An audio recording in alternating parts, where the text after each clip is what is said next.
Bonjour à tous et bienvenue sur la chaîne d'écoute animale. Aujourd'hui on se retrouve dans un cadre idyllique pour parler de comment bien mener une sortie en mer avec son chien. Aujourd'hui je vais vous présenter les bienfaits de la mer ainsi que les petits conseils et les petites attentions à avoir quand on vient à la mer avec son chien. Regardez-moi ça, on a un beau cadre de mer avec des belles traces d'animaux, mais j'ai pas le chien donc voilà. Vous aurez les petites traces. Je vous laisse avec l'intro. Bon visionnage. Bienvenue sur la chaîne Fampiéco, une chaîne pour l'écoute animale. Ici, je vous invite à découvrir un univers où les animaux et les humains se rencontrent et se comprennent. Je partage régulièrement avec vous des vidéos où il y a des moments de complicité, des conseils, des astuces pratiques, ainsi que des démonstrations de soins. Ces astuces ne se substituent pas à des diagnostics vétérinaires. À vous de prendre ce qui vous parle. Si cela vous plaît, je vous laisse partager, noter et commenter cette vidéo pour me permettre d'améliorer. Ensemble, écoutons et prenons soin de nos amis à poil, à plumes et à écailles qui ont surtout tant à nous dire. Suivons les petites traces qui nous conduisent dans un lieu plutôt idyllique pour promener son chien, la mer. Moi je profite de mes vacances pour vous faire cette petite vidéo. Et là toutes les traces se croisent. On a beaucoup de traces de chiens, d'humains qui se baladent sur cette grande plage de 15 km pour aller direction le soleil. Moi je voulais vous parler des bienfaits de ce type de balade avec votre chien. Déjà ça va vous permettre de faire davantage de sport sur des lignes droites et votre chien va pouvoir aller mettre les pieds et les pattes dans l'eau et même nager, donc ça va renforcer sa gaine musculaire. Ça va aussi le permettre de purifier son système nasal qui, comme vous, va pouvoir être nettoyé et aussi purifié par le sel présent dans la mer. Vous aurez aussi des bienfaits parce que c'est déjà du sport que de marcher. Vous pouvez même courir avec lui. Ça sera des grandes plages pour permettre de courir, de faire votre sport. Enfin même on peut faire du renforcement musculaire, pourquoi pas. On peut s'entraîner à faire des chorégraphies avec son chien, des saltos, des sauts. Vous avez l'espace pour en fait. Et sans gêner forcément les gens parce que la plage est tellement grande que à cette période de l'année, on ne se gêne pas pour être tous sur une plage aussi grande. Vous pourrez aussi faire des jeux de fouille avec votre chien qui va pouvoir fouiller le sable, chercher, faire l'envoi de balles, etc. Ça va aussi vous détendre les pieds parce que la froideur de la mer va vous apprendre à votre système à circuler votre sang d'une meilleure manière parce que le froid de la mer permet la circulation sanguine. Et les chiens c'est pareil, pour vous comme pour le chien, ça va lui permettre aussi une meilleure circulation sanguine. Vous avez aussi les bienfaits du bruit, c'est presque méditatif, donc ce qui fait que vous allez pouvoir réfléchir un peu à plein de choses, mettre en place des projets. Votre chien, lui, ça va le détendre, ça va le sortir. Si vous êtes par exemple toujours vers la montagne, ça va permettre de lui faire découvrir d'autres lieux, d'autres animaux, d'autres chiens. Moi ce que je vous invite à faire, c'est quand vous êtes sûr qu'il n'y a personne, vous pouvez le lâcher sans laisse, sans rien. Mais le mieux c'est quand même d'avoir un harnais avec une très grande laisse, comme j'ai déjà fait la vidéo, que je vous invite à visionner, que je mettrai dans la barre d'infos. Cette vidéo va pouvoir vous expliquer comment bien choisir soit une laisse, soit un harnais. Et moi ce que je vous invite à choisir, c'est une grande laisse, une grande longe, très très grande. Ça va vous permettre d'aller partout avec lui et que lui aille partout, déjà, sans gêner les autres et que vous ayez toujours un point de rappel. Sur la plage c'est quand même mieux et faites attention, certaines plages n'acceptent plus les animaux tels que les chiens sur la plage en fonction de la saison, donc faites bien attention à ça.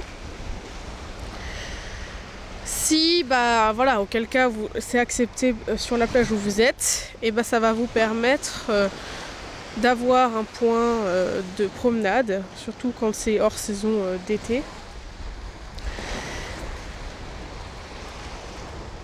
Moi, ce que je vous invite à faire, c'est de faire des grandes balades avec des grandes longes. Ça va vous permettre d'avoir de l'espace pour vous avoir un rappel et pouvoir être en sécurité s'il y a d'autres chiens ou d'autres personnes qui ont des fois peur. Il faut bien penser que vous faites du bien à votre chien en le laissant en liberté, mais d'autres personnes en ont peur, ce qui entraîne des fois des réactions d'autres humains incontrôlées qui sont mieux évitées si on a votre chien en laisse.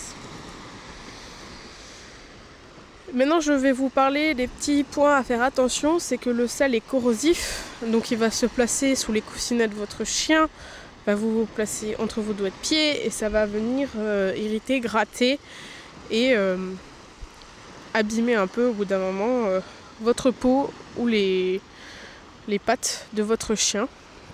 Donc ce qu'il faut vraiment faire après une balade en mer, c'est bien laver, rincer votre chien à l'eau douce, ce qui va permettre de nettoyer tout le sel qui se serait accumulé pendant la balade. Bien laver, frotter avec votre main. Alors le savon peut être utilisé dans le pire des cas si vraiment voilà, ça part pas et que ça le gratte encore. Nous on se lave avec du savon, mais voilà, le chien, faut prendre du savon bien adapté, faites attention. Si vous prenez donc du savon, bien rincé à la fin pour enlever tout le savon, qu'il ne reste pas non plus de présence comme ceci, parce qu'il se lèche, ça va pouvoir être ingéré, donc faites attention. On a plein de petites traces, si vous regardez bien, c'est très sympathique. Des gros chiens, des petits chiens. On peut faire même une chasse aux pattes, aux petites patounes de chiens.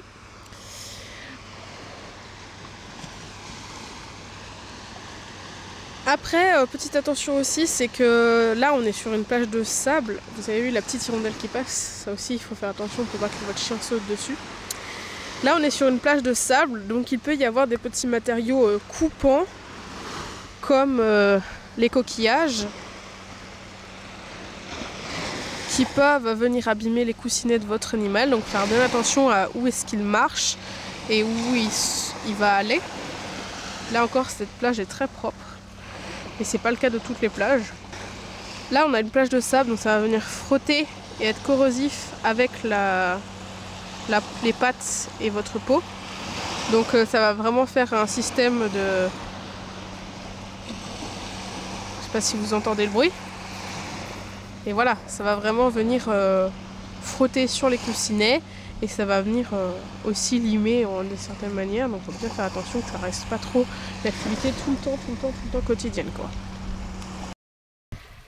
Prenez aussi bien des gourdes avec une petite gamelle pour votre chien. Maintenant il existe des gamelles qui se plient pour faire juste un disque et je trouve que c'est très pratique pour partir en randonnée, etc.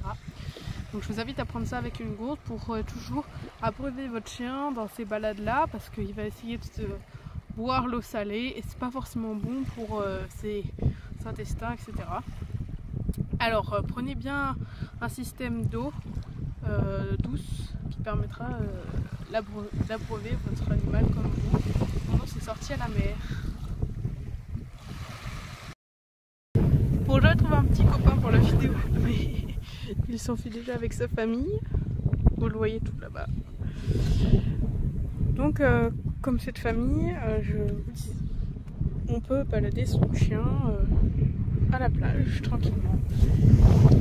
Alors, vous avez deux types de plages qui sont possibles. Les plages de sable, comme ici, qui sont beaucoup plus agréables pour les pieds, pour se balader.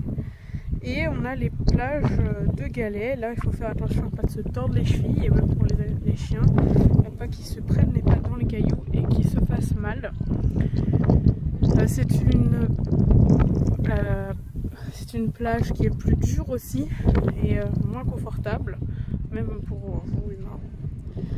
Mais pourrait être une bonne solution pour être un peu reculé des autres personnes et permettre à votre chien de se promener tranquillement sur le bord de la plage. Sachez alors que on peut avoir